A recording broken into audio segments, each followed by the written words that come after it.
I'm the most celebrated famous virgin in the world.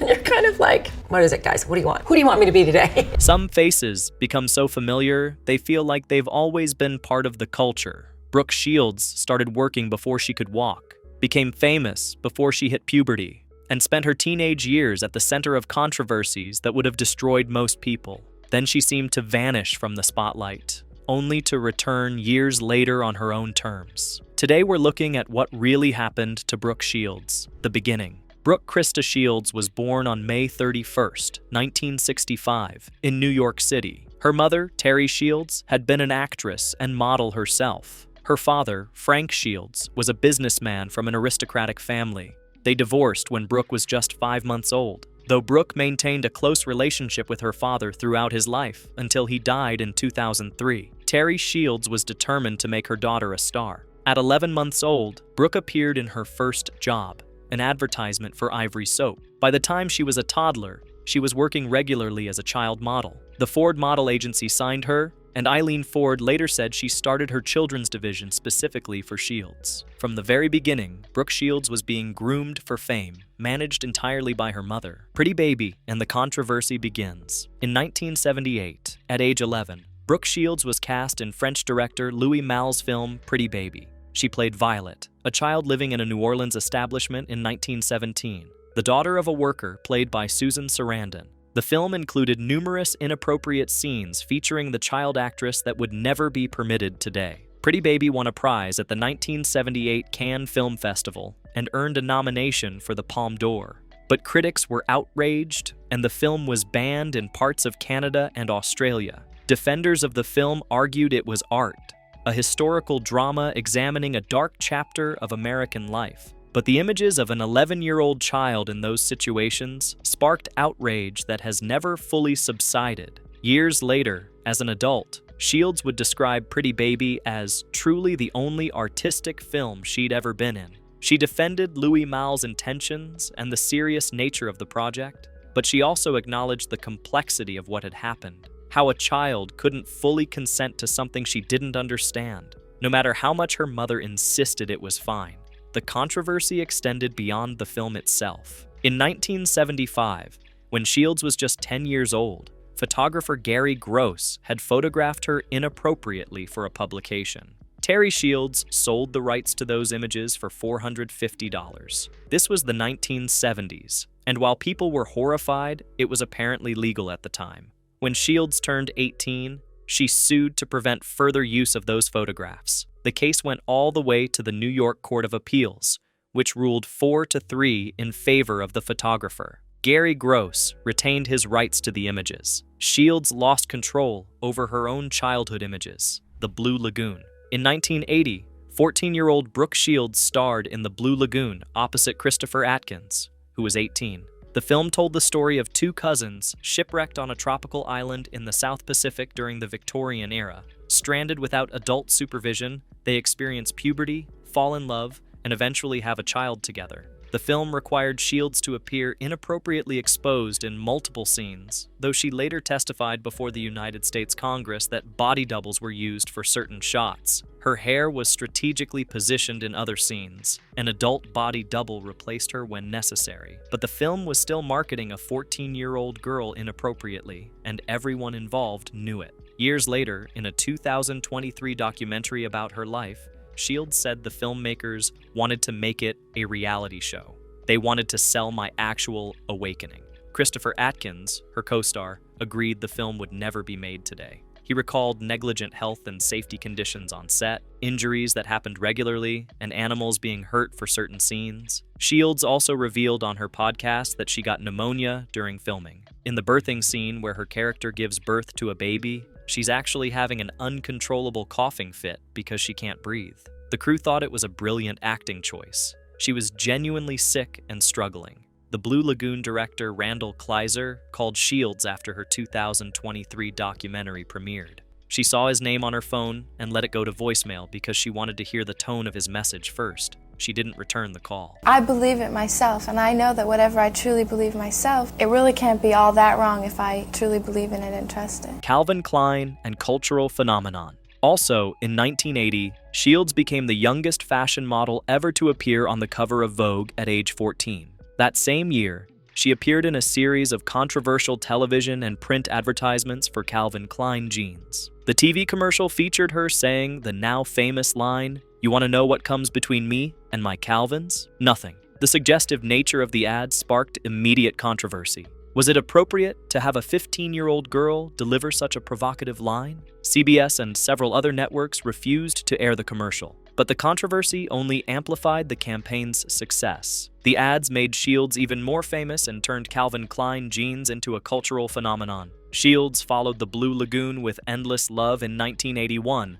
another film directed by Franco Zeffirelli that centered on teenage relationships. At this point, the pattern was clear. Brooke Shields was being marketed as a young woman beyond her years, and the industry was profiting enormously from it. She won the People's Choice Award for Favorite Young Motion Picture Performer 4 consecutive years from 1981 through 1984. The mother who controlled everything, Terry Shields managed every aspect of her daughter's career and life. She decided which roles Brooke would take, which photographers she would work with, which interviews she would give. Brooke has spoken about feeling an overwhelming responsibility to keep her mother, who struggled with alcohol dependency, alive. The work wasn't just about fame or money, it was about maintaining her mother's reason for living. In a 1977 cover story for New York Magazine, Terry and Brooke appeared together. When journalist Barbara Walters questioned whether Terry was exploiting her daughter, Terry's response was defensive and unconvincing. Looking back at interviews from that era, male journalists asked the young Shields inappropriately suggestive questions, while Terry sat beside her daughter, smiling. The adults around her failed to protect her from the world, and in some cases, actively pushed her into situations that would leave lasting scars. Princeton and escape. In 1983, Shields made a decision that shocked Hollywood. She suspended her modeling career to attend Princeton University. She was 18 years old and desperately needed to reclaim some agency over her own life. Her mother had controlled everything for her entire childhood. Princeton represented freedom, education, a chance to be something other than a commercialized image. She enrolled in the fall of 1983 and graduated in June 1987 with a Bachelor of Arts degree in Romance languages, focusing on French literature with a minor in Italian. She was a member of the Princeton Triangle Club and the Cap and Gown Club. According to her own account, she spent most of her time making pottery to relax. Her 1987 senior thesis examined the films of Louis Malle. Shortly after her graduation, Life magazine published her 4-year transcript. The New York Times then published a piece questioning whether Princeton had really given her a well-rounded liberal arts education. The piece was indicative of the intense media scrutiny Shields faced, even when trying to be a regular college student. While at Princeton, Shields dated actor Dean Cain. She was trying to live a normal life, but she could never fully escape who she'd been as a child star. The return to Hollywood. After graduating from Princeton, Shields returned to acting. She appeared in minor film roles throughout the late 1980s and early 1990s. She played the title role in Brenda Starr in 1989, though the film had actually been shot in 1986 and was held up for years over legal issues. She had a small role in The Muppets Take Manhattan. She appeared in the disaster film Sahara, which wasn't well received critically. Her real comeback came in 1996, when NBC gave her the lead role in the sitcom Suddenly Susan. She played Susan Keene, a magazine writer navigating life and relationships in San Francisco. The show ran for 4 successful seasons from 1996 to 2000. Shields earned 2 Golden Globe nominations for her performance and won a People's Choice Award in 1997 for Favorite Female Performer in a New Television Series. During this period, she also made a memorable guest appearance on Friends. Her episode became the show's highest-rated episode at the time, drawing 52.9 million viewers. NBC executives were so impressed that they gave her the Suddenly Susan series based partly on that success. It's work, but you have to make it fun. Otherwise, you can't really make it hard work. Otherwise, it won't be good. Andre Agassi and A Brief Marriage. In 1993, Shields began a relationship with tennis star Andre Agassi. They married in 1997. According to Shields, Agassi was as controlling as her mother had been, though she didn't recognize it at the time.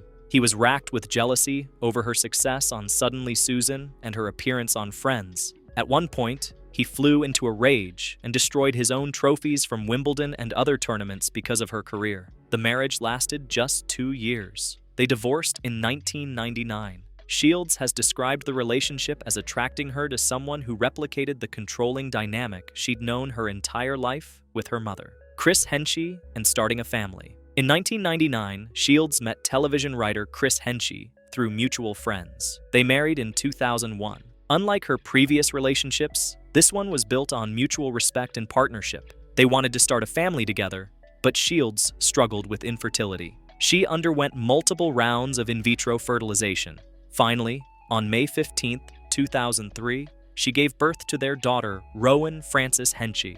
But instead of the joy she'd anticipated, Shields was immediately engulfed by extreme depression. She experienced debilitating postpartum depression that included dark thoughts and an inability to respond to her baby's needs. A doctor diagnosed her condition and prescribed treatment. The help she received allowed her to recover. In 2005, Shields wrote a book about her experience titled Down Came the Rain: My Journey Through Postpartum Depression.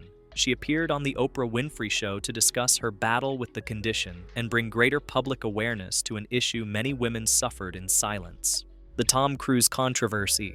When Shields began speaking publicly about postpartum depression and the treatment that had saved her life, she became the target of an unexpected attack. Tom Cruise, a prominent Scientologist, appeared on The Today Show with Matt Lauer in May 2005 and criticized Shields by name for taking psychiatric treatment. Cruise questioned her career trajectory and claimed depression could be treated with exercise and vitamins. He called her promotion of medical treatment irresponsible and dangerous. Shields responded with an op-ed titled War of Words, published in the New York Times on July 1, 2005. She defended her choices and suggested Cruise stick to fighting aliens, a reference to War of the Worlds and Scientology beliefs. The public sided overwhelmingly with Shields. In 2006, Tom Cruise came to her home and personally apologized for his criticism. She accepted his apology, but the incident had damaged Cruise's public image, while Shields emerged as a voice for women's health and mental health advocacy.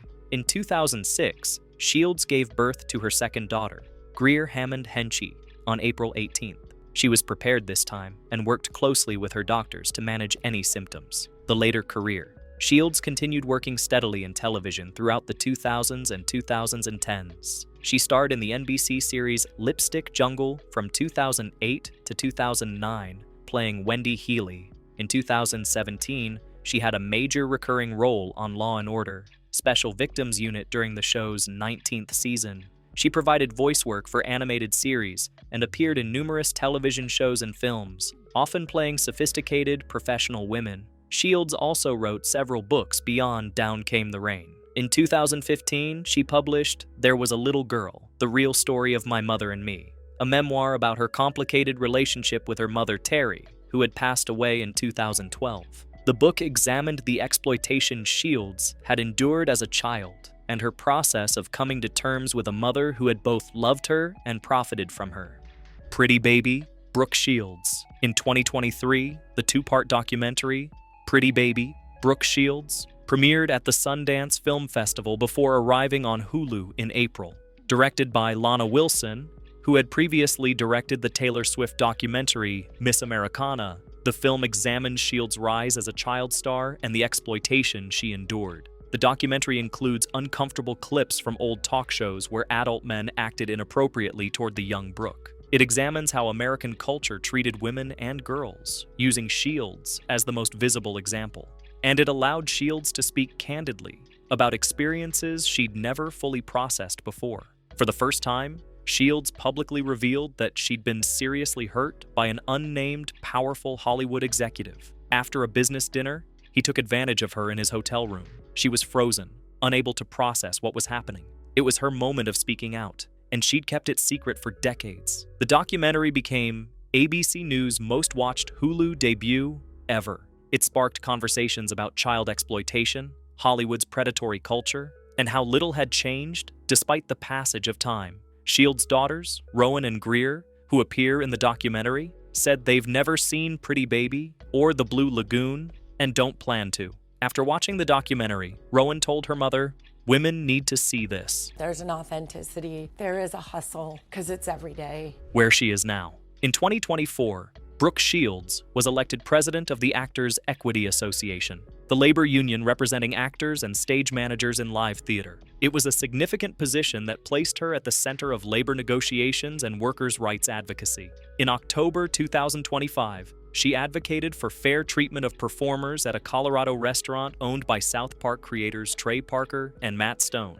That same year, she starred in the Netflix film Mother of the Bride opposite Miranda Cosgrove. She's continued to work regularly, choosing roles that interest her rather than accepting whatever's offered. Shields has also created Beginning Is Now, a wellness lifestyle brand focused on women's health and aging. She's become an advocate for women embracing middle age rather than fighting against it. She speaks openly about ageism in Hollywood and the pressure women face to remain eternally young. As of now, she lives in Greenwich Village, New York City, with her husband Chris Henchy and their 2 daughters. She's appeared in more than 100 TV series and movies over her career. She's authored several books. She's performed on Broadway in multiple productions. She's built a life that extends far beyond the controversial images that made her famous as a child. The Reckoning. Looking back at Brooke Shields' career requires confronting uncomfortable truths about American culture. A child was exploited in ways that would be illegal today. All of this was defended as art, as commerce, as simply how things were done.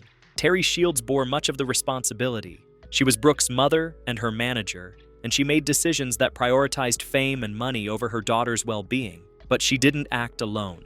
Directors, producers, photographers, advertisers, magazine editors, television executives, all of them participated in the exploitation of Brooke Shields. They knew what they were doing. They profited from it, and they faced no consequences. Shields herself has had to reckon with her own history. For years, she defended Pretty Baby and Louis Malle. She insisted it was art, that it was important. But as she's gotten older and had daughters of her own, her perspective has shifted. She can see now what she couldn't see then, that a child can't truly consent to something they don't understand, no matter how mature they seem or how much their parent insists it's fine. The 2023 documentary gave Shields a platform to tell her own story, rather than having it told for her or about her. She spoke about compartmentalizing different parts of her life as a survival mechanism. She described herself as the workhorse who did the job, got paid, and moved on. It was transactional. She protected herself psychologically by disconnecting from what was happening. The legacy. Brooke Shields didn't ask for any of this. She was put in front of cameras before she could walk. She was managed and marketed by a mother who saw her daughter as a ticket to the life Terry herself had never achieved. And an entire industry participated in the exploitation of a child because there was money to be made. But Shields survived. She got an education. She built a career on her own terms. She married, had children, wrote books, advocated for women's health, and eventually told her own story. She transformed from a symbol of childhood exploitation into a voice for survivors, for mothers struggling with postpartum depression, for women aging in an industry that prizes youth above all. Her story has become a cautionary tale about what happens when adults fail to protect children. It's sparked ongoing conversations about child actors, about consent, about the difference between art and exploitation. And it's reminded a generation that grew up seeing Brooke Shields everywhere that those images came at a tremendous cost to the person behind them. From child model to controversial teenage star, from Princeton graduate to television actress, from postpartum depression advocate to union president, Brooke Shields has lived multiple lives in public view. The woman who started working at 11 months old is now 59 years old and finally telling her own story on her own terms. The journey from Pretty Baby to the Pretty Baby documentary represents a lifetime of surviving, processing, and ultimately reclaiming a narrative that was never supposed to be hers to control. If you enjoyed learning about Brooke Shields' remarkable journey, please give this video a like and subscribe to our channel for more stories about Hollywood's most fascinating figures. What do you think about how child actors should be protected today? Let us know in the comments below.